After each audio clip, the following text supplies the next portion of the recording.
life. So stay tuned for that at 7 p.m. Now, the Skrabinator Scottish accent guy, I have had many requests to put that into an open, so I will have to make that happen for everyone because it is pretty hilarious, the Skrabinator Scottish guy. I appreciate him, and some people were saying that it's AI that they're doing to create these voices. That's pretty cool. If that really is AI is way better than I thought it was because it sounds pretty amazing. Pretty amazing. I'm looking on YouTube. Is this thing on? I just put it to live, yes. Okay. I shouldn't pay attention to be. YouTube. You know, guys, the other day I got a new watch for Christmas and it kept buzzing me and I'm so distracted all the time I had to take it off the watch because I kept reading it while I was trying to do the show. It's not easy doing a show when you're sitting in a room by yourself, running the board and trying to think of what you want to say. No one cares about that. All right. I said before we got to the end of Gwen and Chris, does situation matter? We've talked about it. We're not going to talk about the lawsuit tonight as much because we've already talked about it. We've already presented both sides. There's nothing new on it, so I think we can have some fun tonight and not really get into that. But we were talking yesterday about situation and whether or not it's going to deter free agents from coming to the Padres, whether or not it's going to deter Roki Sasaki from coming to the Padres. And, you know, no one really knows what Roki Sasaki is thinking to begin with, so I'm not even going to try and predict that. But I was thinking around sports, like, what are some bad situations that guys just don't care about and they sign anyway?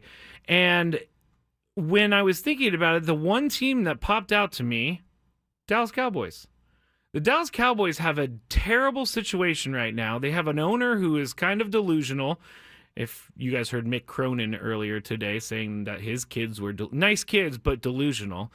But Jerry Jones, you know, there's a whole thing about how when they work out, they have people tapping on the windows and they feel like they're in some sort of zoo setting.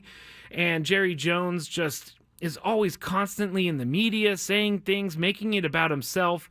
This Mike McCarthy thing is kind of crazy where, you know, he said he could go talk to the Bears, Mike McCarthy, and then they didn't let him talk to the Bears. The Cowboys denied the request for the Bears, which tells me that Mike McCarthy is going to be rehired with the Cowboys. Anyway, all of that terrible situation. There's a lot of distraction in Dallas. But you know what? Didn't deter Dak Prescott and CeeDee Lamb from re-upping their deals with the Cowboys. They knew the situation. They knew all about everything that's happening in this organization. I mean, Jerry Jones didn't want to give CeeDee Lamb the money. CeeDee Lamb was going back and forth on social media saying how he would like to play somewhere else and if the Cowboys don't pay him. But that's the situation I'm thinking in. And those are two star players, which big money that is attached to them. But I think that when you're a star player, and I think it's important for you to be comfortable in your environment. And Dak Prescott hasn't played nowhere else in his career in the NFL except for Dallas. CeeDee Lamb the same. So when I asked the question, does situation matter? Not to Dak Prescott and CeeDee Lamb. And if you have any suggestions in the chat, please go ahead and put those in there because the more I think about it, the more I think it's going to be okay. Frank, what you got? There are some situations like that, certainly, but there are sometimes, like you said with Dallas, sometimes the team overrides everything else. Like in the case of now, like the Yankees, big names going to the Yankees, even though they are a disaster. Yeah, really. Yeah, true. They have not been good. Ownership has been bad. Brian Cashman hasn't been good recently. The team has been fine, but big name free agents are still going to the Yankees because you want to be a Yankee. Yeah. Same thing with Dallas, and that's kind of the same thing I feel as far as Dallas is concerned, is you want to be a Cowboy. Why? I don't know either. I'm a Giants fan. I have no idea. Skip Bayless is a Cowboy fan. That tells you everything you need to know about that. But you're right. People sometimes do want to don the Yankee pinstripes, want to don the star on their helmet. But it just tells me that maybe we're overthinking this whole thing. I think that some free agents, the lower tier free agents, are probably just going to be happy to have a job. Yeah. Now, if we're talking someone like, I know he's not on the market, but Bryce Harper, that may affect him because, he's new to the franchise and he's going to be making so much money. But we're not even talking about those guys. But it's not even that. It's when you get to the level of star of Bryce Harper, you can call your shot and you can go wherever you want to go. It's not like you've got, okay, I can Bryce either Harper go. may have been a bad example. You can, okay, I can either go to Philadelphia, the team I want to go to, Yeah. or, Oakland's here. Yeah, I'm going with Philadelphia. That's True. kind of True. I mean, like Brent Rooker, we also talked about this. Brent Rooker situation with the A's. He signs a 5-year, $60 million deal, I think yesterday or the day before. And he knows for a fact that he's going to be playing in a AAA stadium for the next at least 3 seasons. And so that doesn't deter him. We've been sitting here thinking, are the A's ever going to find any free agents? Are they going to sign people to long-term deals? Because their situation is terrible. They're playing in a AAA park. Didn't matter to Brent Rooker. It didn't matter to Luis Severino. And Nate says on the chat, much bigger brand with Dallas and New York. Not sure Padres are there yet. We weren't really saying that it was the Padres that people want to put on their uniform, but it's more the situation that they're in currently, yes, compared to a team that doesn't have controversy surrounding it. Yes, correct. So I don't know that I really don't think that we are going to be looking at players turning their nose up at the Padres because of the situation that the organization is in right now. And I really do believe that once the season starts, and hopefully they start by winning, winning cures a lot of things, and winning will help get everybody's mind on the team and on the baseball that's being played. And one thing I think that also helps is that your core here is set. Yes, you've got set. Manny for years, you've got Fernando for years, you still have Jackson Merrill for 5 years.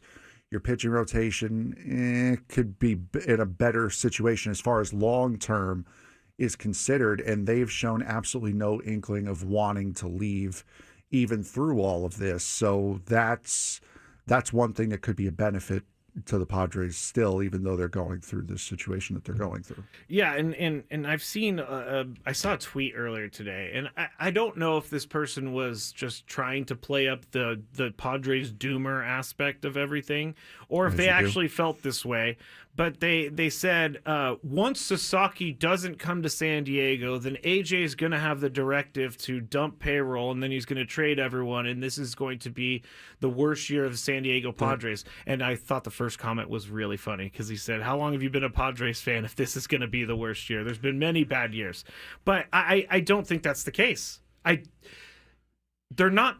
It's not going to change the superstars on this team. Like, they may trade a Dylan Cease or a Luis Ariz or something like that, but they're not going to move Manny, Fernando at the same time. It's just not going to happen. No, and of course, Roki Sasaki going to LA would be the worst case scenario. But would you consider doing that if he went to Chicago or to New York or to consider doing Toronto? what? Would you consider like blowing the whole team up if he went to Chicago? No. They're completely irrelevant to you.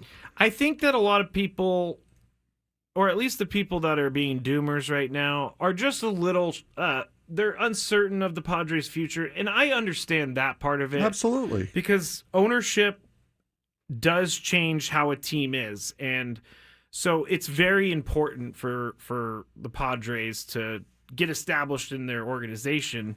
I don't think that they need to blow up the team because Roki Sasaki became a Cub. No, and look, I understand, especially now going through it myself with my team. The spending is great. You love to see it, especially as a fan. That shows that you have ownership that cares. You're trying to win. You're absolutely going for it. But there comes a point where it's just not sustainable anymore to constantly throw money at a problem and constantly throw money at these issues. So yeah, there was going to come a point in time where even if Peter Seidler were still here, that the spending was going to have to be curbed, and they were going to have to bring the salary down in order to keep in order to keep everything going. Yeah. So what's happening now, as far as the cutting back of payroll is concerned, it was going to happen anyway. It was going to happen anyway. at some point. And I know, I understand why people are uncertain about this or kind of nervous about all of this, but really, we just need to get the baseball going, and we will start to feel a little bit better because we want to see what's happening on the field. We want to see when spring training gets going, who's in left field, who's behind the plate, and I'm asking AJ Preller to sign a player here real soon so we can talk about that. Yeah, that's another thing that's making all of this, and this is everything that's gone on over this week is a huge story. It's a big deal. Mm-hmm. But once we start seeing players on the field, it's not going to be as big a deal. It's bigger because there's absolutely nothing else going on right now. If there was something else going on, yeah, it's meaningful, it's important. But it's not the only thing that we're sitting here trying to analyze. I for sure 100% believe that this team is going to be competitive this year. It's not a question in my mind. I feel like last year the guys, got that taste of, hey, we may have been the best team in all of baseball at the end. We fell short. We went 24 straight innings without scoring a run.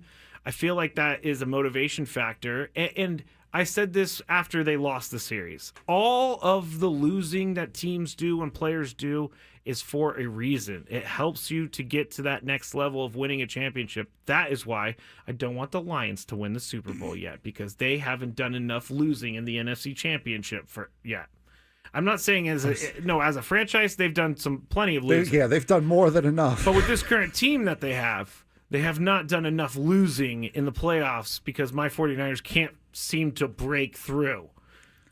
This isn't a Lions. No, I get what you're saying. But yeah, I have no doubt that this team is going to be another solid contender this year. Do I think it's a division winner as it stands right now? Absolutely not. I think there are issues that do need to be sorted.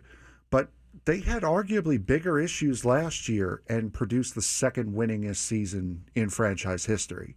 So it is very, very possible that they can do it. And that was with missing Fernando for a couple of months. Mm-hmm. You missed Bogarts for a while. You didn't. Joe was out of the lineup for a while. Darvish was out pretty much the entire season. Ha-Seong Kim was virtually invisible or gone the entire season. They still won 93 games and they made the playoffs. Exactly.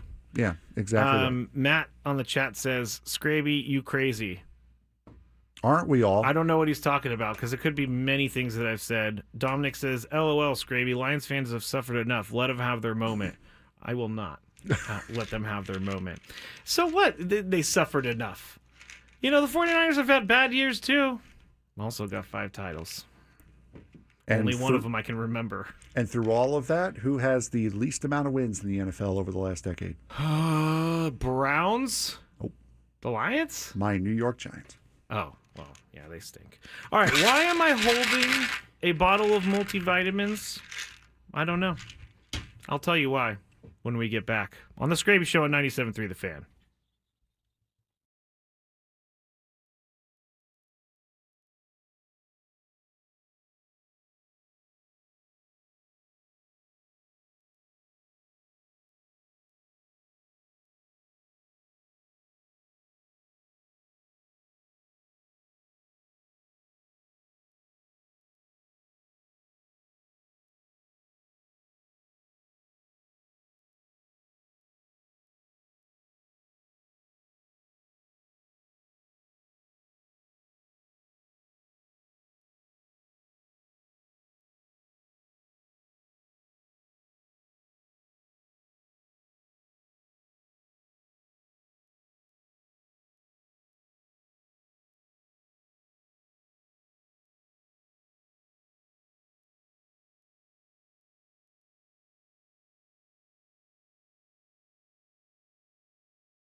Back here in the Odyssey Palace, 97.3 The Fan, Matt Skraby, Frank Marchese, Sammy Lev coming up at 7 o'clock. We were alerted to some news on the chat from Kevin Acey, and his article says, slow Padres offseason, about to see some action. And we all got excited thinking, hey, they're going to be signing some players. Well, they could, but it's not as big of a deal as I thought it would be. Tomorrow is the deadline for teams in arbitration-eligible players to reach an agreement on a contract or face an arbitration hearing. The Padres actually have never had a player go to arbitration in A.J. Preller's 10 years. They have 6 players this year who are eligible for arbitration. So all of that is going to come down tomorrow. And the players eligible for arbitration this year, Luis Arraez, Luis Campisano, Jason Adam, Michael King, Adrian Morejón, and Dylan Cease. So we'll have to see what happens with that tomorrow. We'll definitely keep an eye on that. But no more analysis until tomorrow because we have no idea what... If AJ's never had a player go to arbitration, I doubt that he's going to start now, but you never know. Things happen. All right. Why am I holding a bottle of multivitamins? I got one of the weirdest, most strange texts I have ever received in my life yesterday from Italian Paul Frank. It was weird to type it as well. He said, this is going to sound like a very odd question, but would you like some multivitamins? I used to take Centrum for Men multivitamins, but since the surgery, it upsets my stomach. It's a bottle of 120. It's almost full, so I'd rather give them to someone instead of throwing them out. I think this is very nice you gave them to me. Mm-hmm. Now, I watched and listened to too much true crime, and this could be the way that you get my job. You could poison the pills and the multivitamins so that you can slide. Oh, all of a sudden, Skraby has a random illness. It started when Frank gave him the Centrum Men multivitamins. Now here's what's going to happen. You're going to get sick next week, and everyone is immediately going to blame me, like I did something bad. You did. I'm more of an oops, you had an accident near the stairs kind of guy. That's my heritage. See, you are Italian Paul. You are a part of the mob, I guess. So you're going to sneak up on someone and push them down the stairs and then run away. Sorry, I didn't realize the elevator door was open with the elevator not there. Oh. My bad. Didn't notice that. You didn't, huh? No. Oh, just okay. like That's this. It was just a friendly pat on the back. All right. Very, very, very strange that you didn't notice that the elevator wasn't there with the doors open, but we'll go forward. This is not a court of law. So thanks, Frank, for the multivitamins. Yeah, why does it hurt your stomach? Just because? Yeah, it's just, I don't know. It's just when they took 80% of my stomach, apparently the part of my stomach that was able to handle those vitamins is part of the one part of the stomach they took. So now for the joke of it, I am now firmly in support of Flintstone vitamins. I'm back on those. Those are actually really good. I remember as a kid, I used to eat them like candy, and my mom would get so mad at me because it's not good to eat multiple vitamins. I have one here, actually. You have one here? Okay. Well, I actually told Frank in the text message back, I've been thinking about buying some multivitamins, and so now I have some. So thank you. But multivitamins are no joke. No, they're not. Like, you have to eat with food. Yes. Or you have to take with food. I didn't do that one time, and I immediately started throwing up. Mm-hmm. Like 5 minutes later, just started throwing up. I have no idea why. Yeah, no, those have always been fine for me until the surgery, and That's then crazy. Now it's no good. Now it's no bueno. No bueno. Well, thank you for the vitamins, No Frank. problem at all. All right, we talked about this a little bit earlier. Luis Arraez, whether or not he is a fit for the Yankees. Multiple reports say he is currently not a fit for the Yankees, according to the Yankees. So what else has come on, or what else has gone on with Luis Arraez's name? He's back to being linked to the Yankees, but it's more of a rumor than anything. There's no real news behind it. And Marcus Stroman is a Yankee. Marcus Stroman seems like he doesn't want to be a Yankee, and the Yankees are actively trying to move Marcus Stroman. So one of the trades we talked about earlier on Gwynn and Chris was it would have been Luis Arraez by himself for Marcus Stroman, another pitcher, and then some cash. And I asked the guys, would you do that? And then you know, I thought one of them was going to take the bait, but neither of them took the bait. Tony and Chris both said no. I like Marcus Stroman, and the Padres do need pitching. And so if they were able to bring in Marcus Stroman and move out Luis Arraez's $14 million, the cash that would be coming back in this proposed trade would help pay for the $18 million that Marcus Stroman is owed by the Yankees. So that would make it, the cash is the part that makes it doable for the Padres. But does Marcus Stroman have it anymore? I mean, he was a Met. He's a Blue Jay, Yankee. I've seen Marcus Stroman be very, very, very good, and I've seen Marcus Stroman struggle. So I say no, not Marcus Stroman. He's not the guy I'm looking for. He's not worth the trouble, honestly. That's another thing. The clubhouse fit. He does run his mouth on social media sometimes, and it gets him into trouble. He was one of the guys that completely tore apart the Mets when he lost, which, by the way, was his childhood favorite team, and said that it was a dream come true that he became a Met, and then ran the team down on his way out. He's not worth the money. He's not worth the headache. How many years does he have left on his contract? I can look it up right now. But he is making $18 million. Yeah, it's $18 million. I can get this up here in a second. I'm gonna beat you.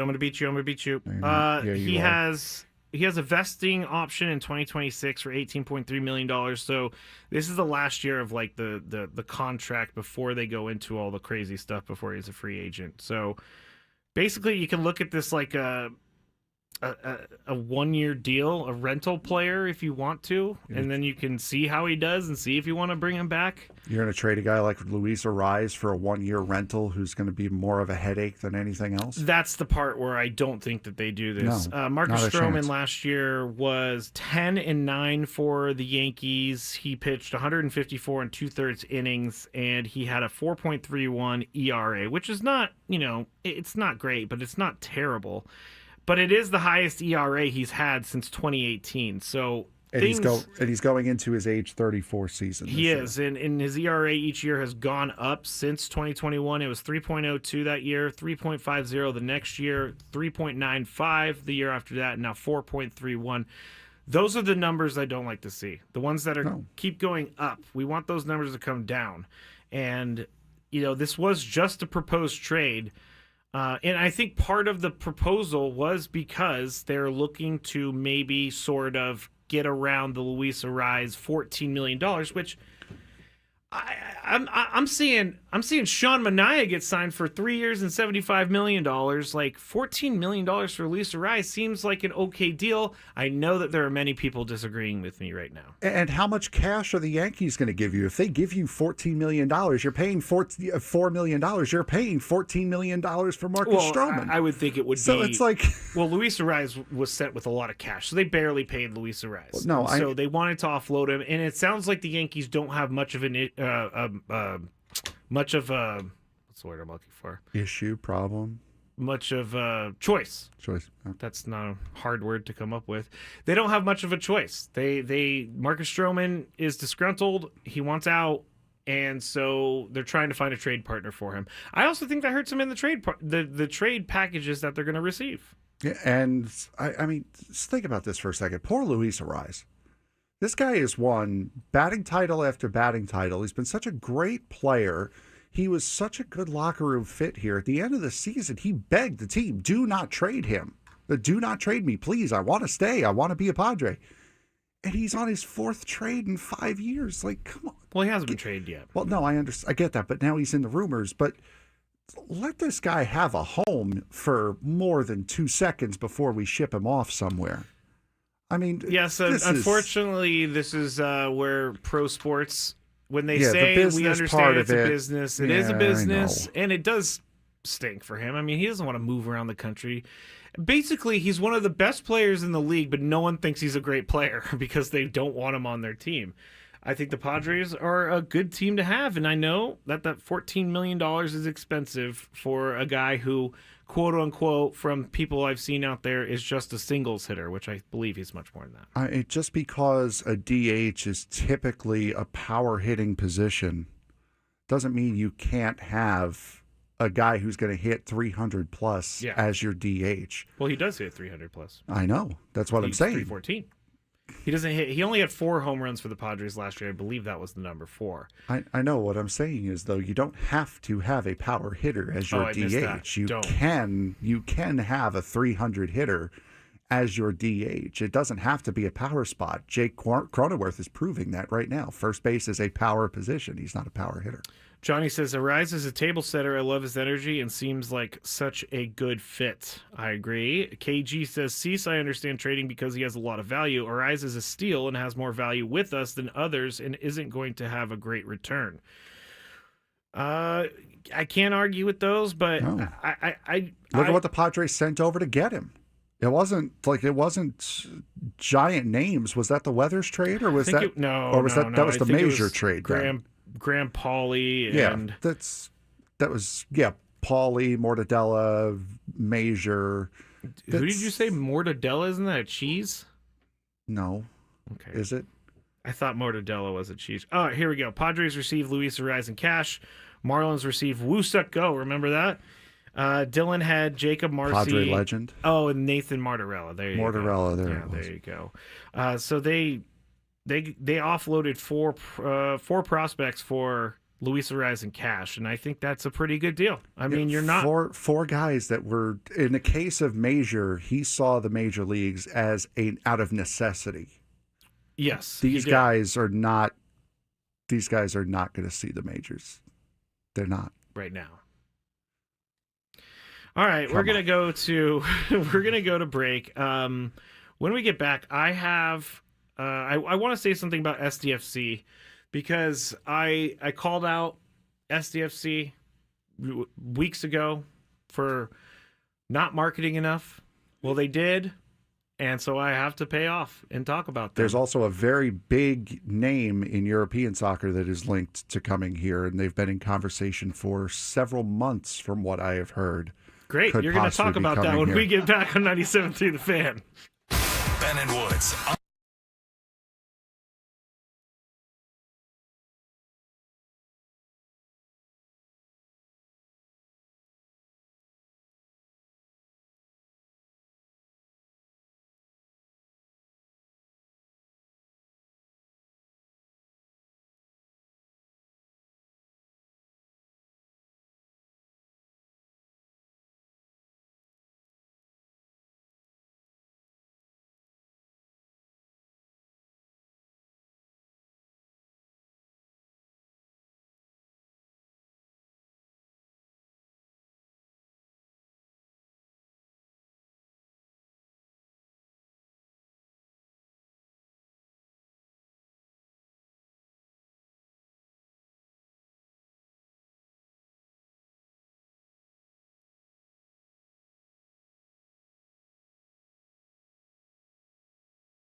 Nothing like telling stories about the past, everybody. Welcome back into the Skraby Show. I am Matt Skraby. We are 97.3 The Fan. And, oh, there he is, Sam Levitt on camera. He'll be coming up here in about 21 minutes. Inside San Diego Baseball with Sam Levitt. But, yeah, we were just telling stories. I was telling the guys about, back in the day when I was a drinker. And Sam was like, I can't even imagine you as a drinker. And I can't either, honestly. I'm glad you guys can't, because that means that I'm a normal human being now. Because when I was a drinker, I was a little bit of a wild card. I was not very predictable. I was very out there. Much in the same way, I'm sure you guys can't imagine me being fat. Oh, wait a minute. Never mind. No, you've lost a ton of weight, Frank. Are you kidding me? No. You kidding me? No, I mean, like, you guys knew me when I was fat, and now, that's what I mean. Well, I understand that. I mean, it's fun when I see people from the past, because they're like, wow, you're so different now. There's been times where I've had to make apologies 5 years after I stopped drinking, because I would run across someone on the street and be like, hey, I'm really sorry for breaking your car window that one time when I was drunk and I thought it was funny. Yeah, no, that's always a good thing to do. It's never too late to apologize. Whether they accept it or not is on them. But at least if you do the right thing, It's at too some late point, to apologize. then there's that too. It's too late. All right. MLS, Major League Soccer, coming to town, starting this year. San Diego FC Football Club.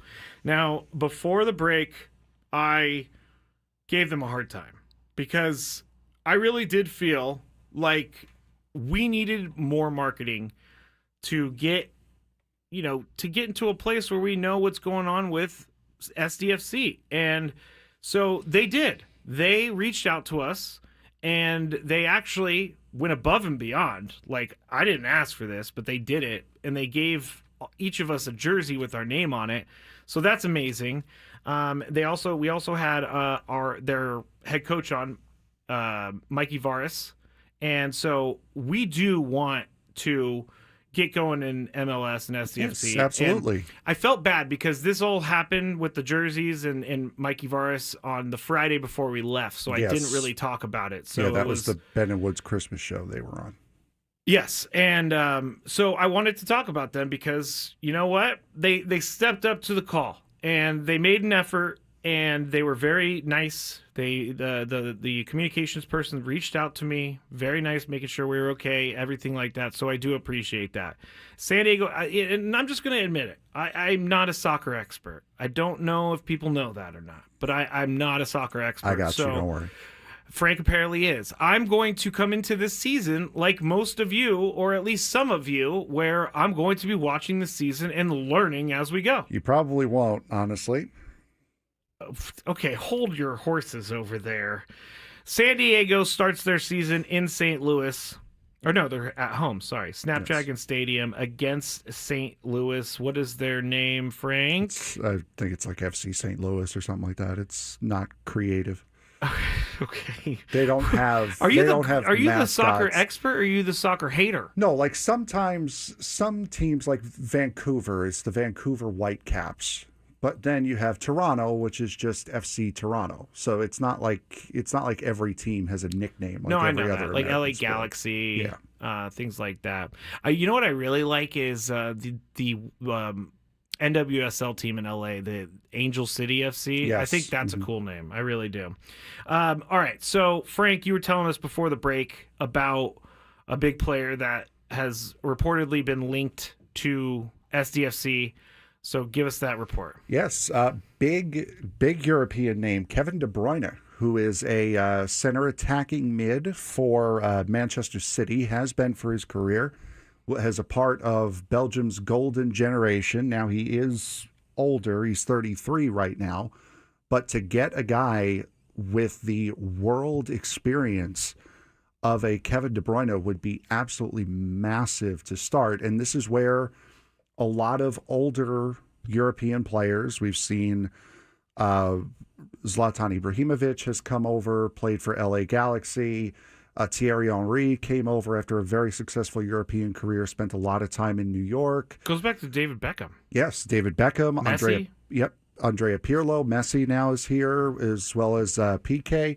So there's a lot of big European names that are coming over to the U.S. and Kevin De Bruyne could be the one for San Diego right now. 9 games. He's 9 starts for Manchester City. He's come on as a sub 4 times, 2 goals, 3 assists on 28 shots. But he's not a massive goal scorer, but he would be a great facilitator out of the midfield. See, I think that you're right. A lot of the older European players or wherever they are in the world, they do come over here late in their career because it's kind of a second spot because the competition is not as good in the MLS. And I hope I didn't offend anyone. You're right. It's not as good as the Premier League or Serie A. Bundesliga, La Liga. I should just stop talking. But the competition level in MLS is a little bit lower, so they're able to do this. But I do think it's a good thing that players of that ilk are at least choosing to come over here because that's how you grow a league. Yep, is you start getting the big names in, and more should follow. Another way that you grow a league, and that's the reason why I said when you said I'm going to watch and learn over the course of the season. No, you won't. Why? It's because they're stuck exclusively on Apple TV. Yes. Which I think it's like $40 a month for MLS. They do have a weekly game on Fox Sports 1, usually, FS1, FS2. I am seeing this, all of their games right now. I'm looking at MLS Season Pass. Yes, which is exclusively on Apple TV Plus. Which I don't even have. Yeah, so there's a reason why you're not going to see it all that often is because it is hidden away for such an exorbitant price on such an obscure streaming platform. I wouldn't call Apple Plus obscure, but I get it. When it's compared to like Hulu and Netflix and Peacock and Prime and stuff. And it's like Paramount Plus, yes, Apple TV is obscure. Jose says they're coming here for the money. They play in Europe for the experience. Yeah, it makes sense to me. It's not necessarily... Because they probably do get paid more for their skill level here than they would over there. They get paid more in Saudi Arabia as well.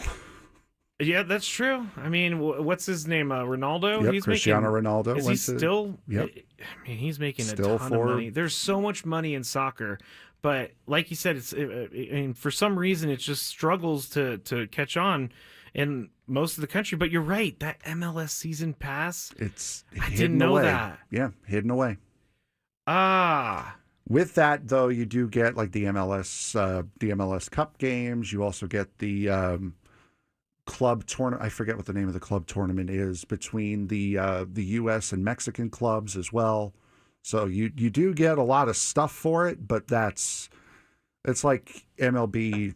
It's like MLB Extra Innings getting hidden away on Apple TV. Well, this is on Roku or something. Well, the MLB does do that. They have their Apple games on Fridays, and no, I'm talking about their entire season all of their games, it's like hidden on Roku or something. You know what? This is a barrier to entry. It is, yes, especially for a league like MLS, which is far and away the 5th most popular league in this country when it comes to team sports. Well, do you know when the Apple contract? I do not, off the top of my head, no. They have a 10-year. Oh, wow. They have a 10-year, $2.5 billion deal that began in the 2023 season. So they're only two years into it. So we have another 8 years of MLS on Apple TV Plus. And I understand from MLS's perspective why they did this. Probably because Apple paid them a lot of money. Obviously, $2.5 billion. But they needed to get in somewhere. They needed a broadcast partner. They were on Fox. Yeah, but did Fox? Yeah, all that fell through. They're still doing like big weekly games on Fox. And thank you, the Leagues Cup. Thank you, Luis, in the chat. Yeah, they still like do a game of the week on Fox. But like, if I wanted to watch the Red Bulls, I just turn on MSG Network. Like you had local networks, you had your regional networks that you could watch it instead of every game being national. Now they can't do that. Now there's no regional; it's all national. Yeah, no, you're right. But that is a major problem. I mean, another big problem as far as the MLS is concerned is that it runs during baseball season. So it's every Saturday during the baseball season, unlike European soccer where it runs through the winter. MLS runs through the summer. Well, it's looking like they play, excuse me, one game a week. Yeah, it's once a week throughout the spring, summer, and fall. See, that's not terrible once a week. I mean, during the baseball season, I know the Padres fans are probably going to be watching the Padres, but especially if the Padres are in a pennant race, you think people are going to come to Snapdragon on a Saturday night, or are they going to go to Petco? Yes. Well, Petco's too expensive because the Padres playoff tickets. I mean, come on. Right, but there's one way in and one way out of this place here. Yeah. I'm not sitting in traffic for 2 hours when I can take the train. I'll go to a game for sure. I want to go see it. I want to go. I want to go to a lot of games. So anyone over at Snapdragon, if you guys could send me an email for credentials, that'd be awesome. Appreciate you guys. Oh, Sam's got you. Oh, Sam's got me. Atta boy, look at you. Didn't know you worked for Snapdragon, but look at you. Well, I'm gonna have to do some more research on this because I'm not a soccer guy, and I'm not afraid to admit it. Oh, and that's fair, and it's good that you're not afraid to admit it. It's especially when you're trying to learn anything. There is no such thing as a stupid question. As long as you are genuinely trying to learn, if you are genuinely making an effort to learn, there is no such thing as a stupid question. You can text me at 3:00 in the morning. I don't care. I will answer you. Be like, Frank, do you have any more multivitamins? Oh, by the way, did you see that cross goal?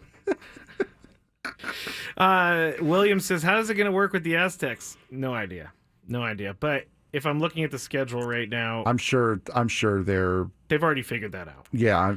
Well, have they figured out the turf situation? The turf situation is a serious situation. If only. Jose said, it's okay, Skraby. We are here to help out. Thank you. I will say it looked, because I went to the Holiday Bowl. The turf looked a lot better than at any point during the San Diego State season. Okay, that's good. So whatever they changed, whatever they did, it worked, at least for the Holiday Bowl. Okay. All right. Well, I'll get more into this. I need to, because season's coming up very soon. They have a game on in February, I think, is February 23rd. Yeah. And it's at Dignity Health Sports Park, which is where the Chargers used to play after they moved. Chargers. February 23rd, L.A. or San Diego at L.A. 4 p.m. Yeah, so that'll be just an exhibition game, and then it's like a preseason. Yeah, and then the season will start up. So they have the first game March 1st. It's Snapdragon. Then they go to Salt Lake City. Then they come back home, and basically they just alternate. Seems like for the most part, yeah, they will mostly alternate. If you're running out of stuff to talk about with the Padres, you can always talk about them because they're going to need to sign a lot of players coming up very soon in order to have a team ready to go for next season. Yeah, I mean they had the expansion draft. They've only got like 5 or 6 players, so they don't have a lot. Just like the Padres, they will have a team fielded. No, of course, and that's what I'm saying is when you guys have nothing more to talk about with the Padres, I'm sure there will be a free agent signing, a transfer, something to do with San Diego FC, and you guys can riff on that. I will take it. All right. Well, thank you, Frank, for helping me out with that. You're going to have to be my MLS reporter. I got you. And with that, we go to the Daily Gripe. What's annoying Skraby today? Let's find out. It's time for the Daily Gripe. I don't really have one today. I know. I don't really have one. It's been a pretty good day. I didn't really want to think about all the gripes in my phone. I have like gripes in my phone. My daily gripe is not having a daily gripe. I do, I guess, need a daily gripe, but I'm going to go back to some of my... You want me to throw something at you to just get you annoyed so you can think of something on the spot? I could go with something like Chris is annoying, but no. It's been done before. I do that every single day. So actually, you know what? I'm going to use this one because I have a bunch of them in my phone from over the break. And I'm griping about myself. So when I was driving up to the cabin over the winter break, my dog, who was in the car for like 9-10 hours, obviously we got out a couple times, but he was crying like crazy. And we were like maybe 20 minutes away from where we were going. And I knew that he probably had to go to the bathroom, but I was like... Did you give him the treats that I gave you? Yes, he loves them. He loves them. I have him in my car for that reason. But we're driving, he's crying. I'm like, oh man, do I need to stop? No, okay, I'm not going to stop. We're just going to go. 20 minutes, Lucky. We're going to get there, 20 minutes. You could go to the bathroom all you want when we get there. Well, then I started smelling some stuff in the car. And I was like, okay, it's time to pull over now. So my daily gripe is about me and not listening to my poor dog, Lucky. I should have listened to him because he had to go to the bathroom, the bad bathroom, and he didn't do it in the car. But I knew once he stopped crying and I smelled what I smelled, it was time to immediately pull over. So daily gripe is me. I did bad things. I'm sorry, Lucky. We were only 20 minutes away, but you were being such a good boy and I didn't care. All right, that's it for the Skraby Show. You got Sam Levitt following up with that story of Lucky in the car.